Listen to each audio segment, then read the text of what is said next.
Maginot s'étendait vraiment jusqu'à la Méditerranée. L'ouvrage du Barbonnet ici en est une preuve.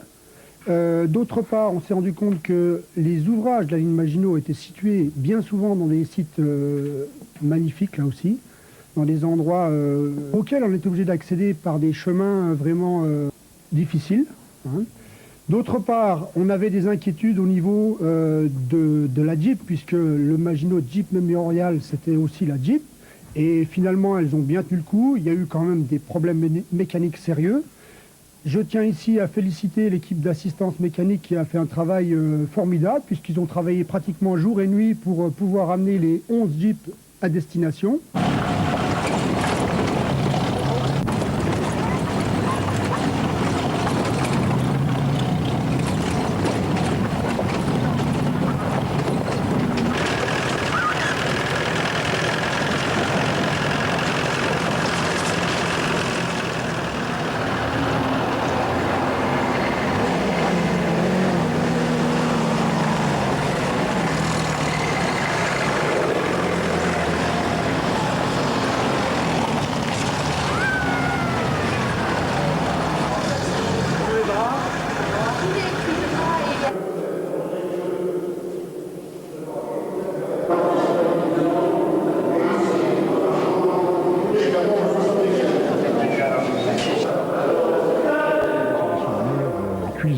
Des souvenirs de gloire, parce qu'on a combattu uniquement pour l'honneur, puisque toute l'armée française était à peu près à cuire à ce moment-là, et qu'on a combattu jusqu'après l'armistice simplement pour l'honneur.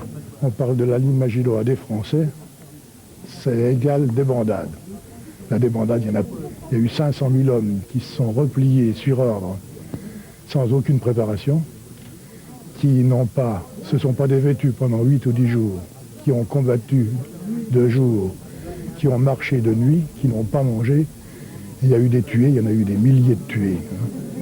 Mais une autre partie de la ligne Maginot, c'est ceux qui sont restés dans la forteresse, dans les ouvrages. Alors, pour moi, on n'en a pas parlé du tout, parce qu'on a voulu effacer la guerre de 40 pour effacer la honte. Et c'était pas la honte.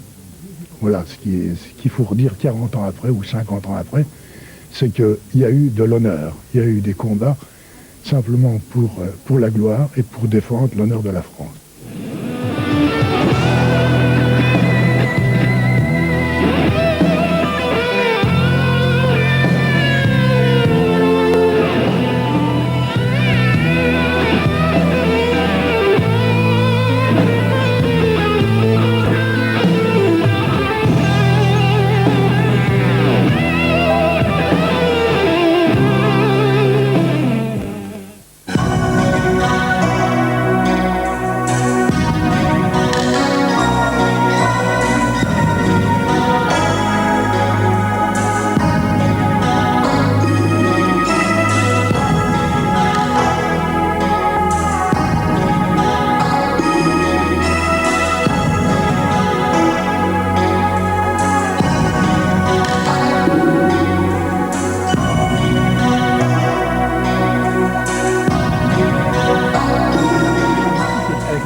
Et chose que les Français ignorent.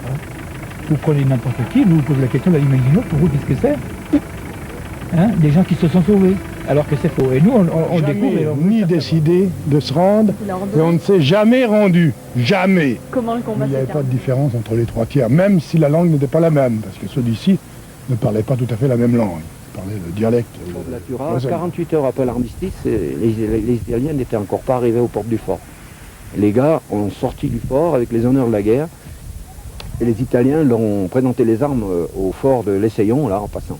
Avec armes et bagages, hein. Ils n'auront rien pris, ils n'ont laissé descendre les détachements. Et les Italiens après se sont descendus pour les 3 quarts.